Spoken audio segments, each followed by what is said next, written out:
listening to the Antioch Public Library's 100th Anniversary Radio Show podcast, brought to you by the 100th Anniversary Committee. Episode 2, The First Librarian, Miss Mary Stanley.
I'd rather drink muddy water and sleep in a hollow log than to go back to Oklahoma and be treated like a dirty little dog.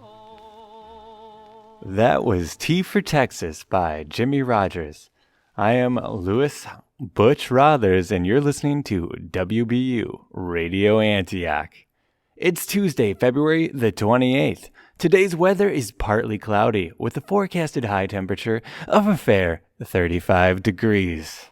Whew.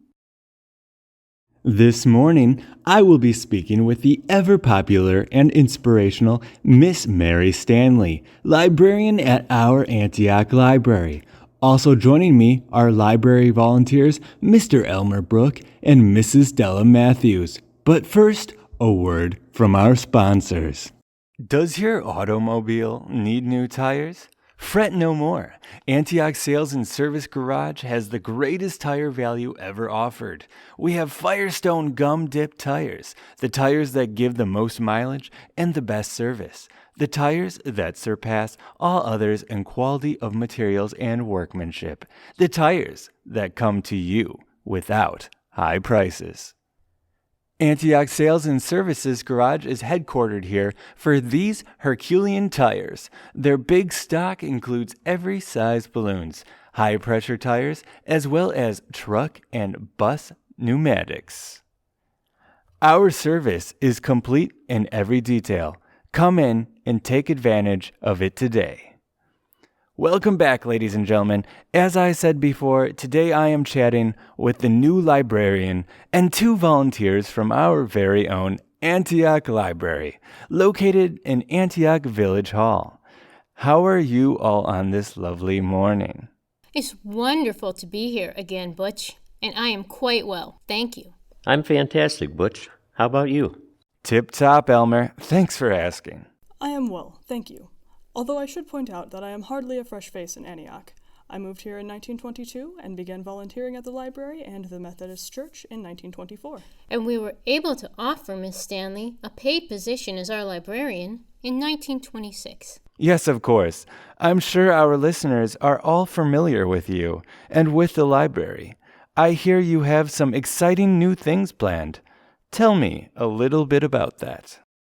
We have some news about the future of our little library that I hope will be of interest to the rest of the community. Number 1 on the agenda, the special election on March 15th to approve a tax levy to help finance the library. Now, some of you at home might be apprehensive about the cost of all this.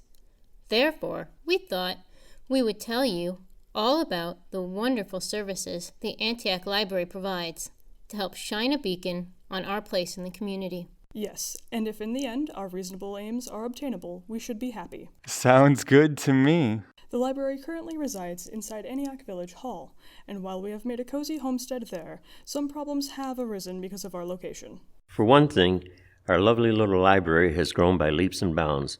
We are becoming hard-pressed to find space for our recently acquired books. Oh yes, I can see how that is a problem. We've been especially busy these last 5 years following a scarlet fever epidemic. Unfortunately, our entire collection was contaminated in February 1923.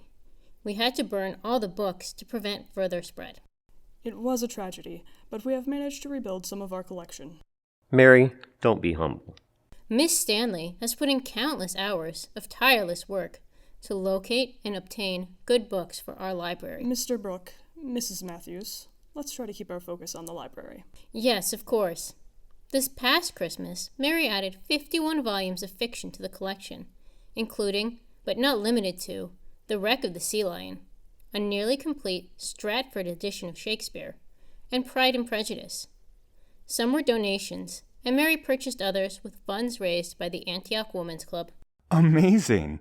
How many books do you have currently? Our last full inventory was in October 1927, at which point we had a little over 2,000 books. We have added several titles since then.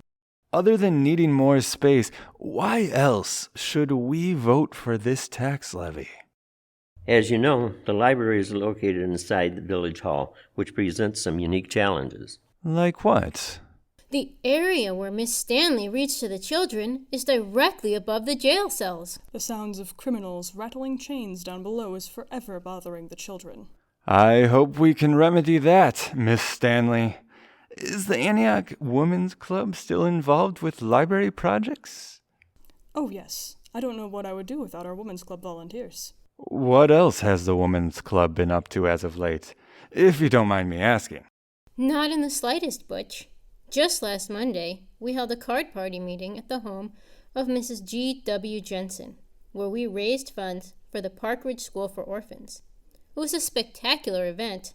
We set up 14 tables for people to play 500 at. Don't forget the Buy a Book plan from December 26th. We encouraged our friends from Chicago, Antioch, and all across the country to donate books to the library. The Women's Club had a list of volumes the library needed, and donors could purchase anything from it. We were able to gather nearly 100 titles. The donated books are marked with a Christmas seal, which includes the name of the family who purchased it. Well, thank you all for taking time to talk with me today. I believe my listeners have heard enough information to convince them to vote in favor of this tax levy. As such, I'll let you get back to your important works. Thank you so much for having us, Butch. Yes, thank you. Have a nice day, Butch. You too. Do you hear that sound? The time is 9 o'clock, and it is time for the news at 9. A controversial film premiered in the United Kingdom earlier this month. Dawn tells the story of Great War martyr Edith Cavell, who risked her life to rescue British prisoners of war. The British House of Commons met yesterday to discuss potentially censoring the film's graphic depictions of violence.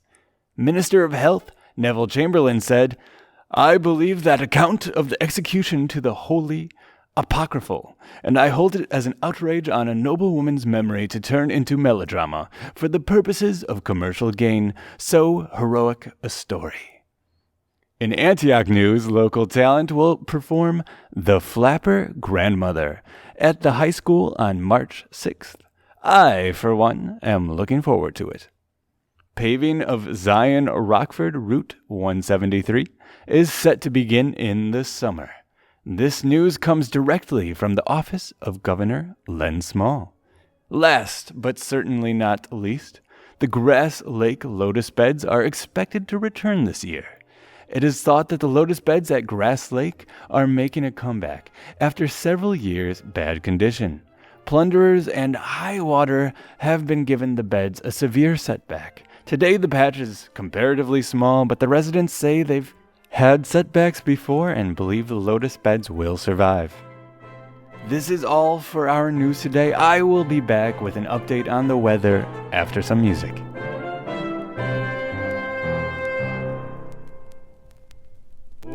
Der Haifisch, der hat Zähne und die trägt im Gesicht. Und Magister hat ein Messer, doch das Messer sieht sieht man nicht an dem schönen blauen Sonntag liegt ein toter Mann am Strand und ein Mensch geht um die Ecke, den man weg im Messer nennt, und Schmolmeier bleibt verschwunden.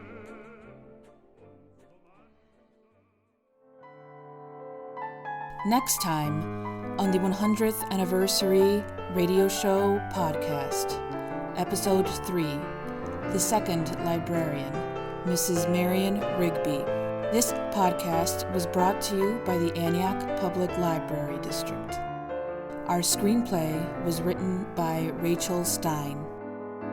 Research was done by Jennifer Drinka, Brenda Martinez, Rachel Stein, Katie McNatt, and Hilary Schneider.